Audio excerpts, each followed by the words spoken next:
The cell bars are 6 solid steel rods encased in more steel. Guards patrol the corridor and keep watch from gun galleries and watchtowers. Leaving the cell house for the relative freedom of the exercise yard is considered a privilege. Working, showering, eating, living is done under watchful eyes. Alcatraz is an island, and her most effective walls are the frigid waters of San Francisco Bay. But in 1962, none of that will keep 3 prisoners from attempting the impossible, an escape from Alcatraz. Come with me as we follow in their footsteps, locked up in the prison known as the Rock. San Francisco is a beautiful, vibrant place, a city packed to the rim with things to do, places to see, people to meet. Today's visitors can find all 3 at once at the docks, where boats leave crammed with sightseers eager to catch a glimpse at one of the most feared, mysterious, haunted places in America. Spanish explorers, on seeing the island in the middle of the bay covered in nesting pelicans, named the place for the birds and called it Alcatraz. When Frank Morris and the brothers John and Clarence Anglin arrived in 1962, the Rock had been used as a prison for almost a century. As prisoners set out from the dock under heavy guard, Alcatraz's suitability for this purpose would have been immediately evident.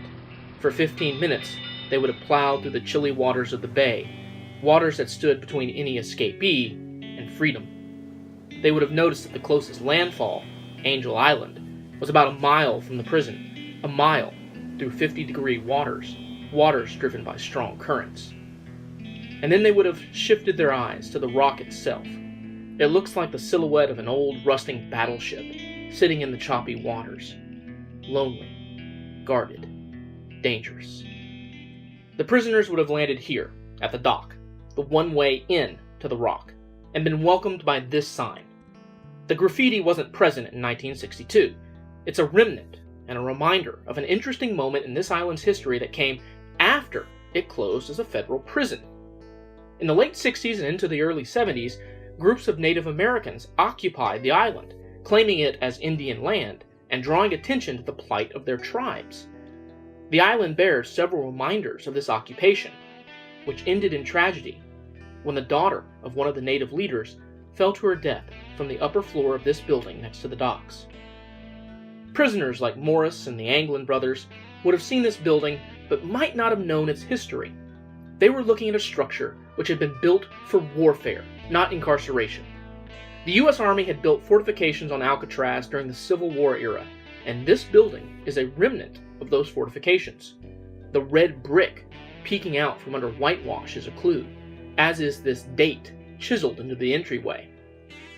These windows weren't meant to be windows, but cannon emplacements commanding the bay.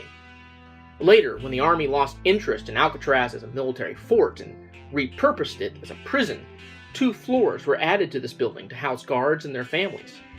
The ground floor, however, retains its 19th century military flavor regardless of repurposing. It's a place meant to survive shelling, combat. Morris and the Anglin brothers probably didn't notice, even as they were led through the Sally Port, another surviving military structure that straddles the only road leading up to the prison.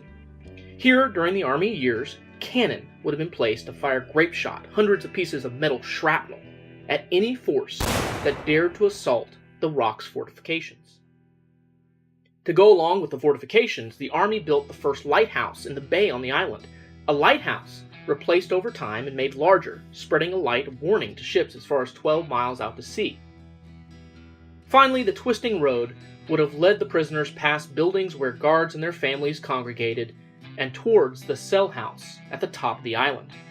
Built to replace the Army's citadel, this was the maximum security prison that was created to house the nation's most dangerous felons, the ones who had proved too dangerous to keep anywhere else, the ones who had a habit of attempting escape. They would have been led into the prison and shocked by the bright pink paint of the main corridor of the cell block, known as Broadway.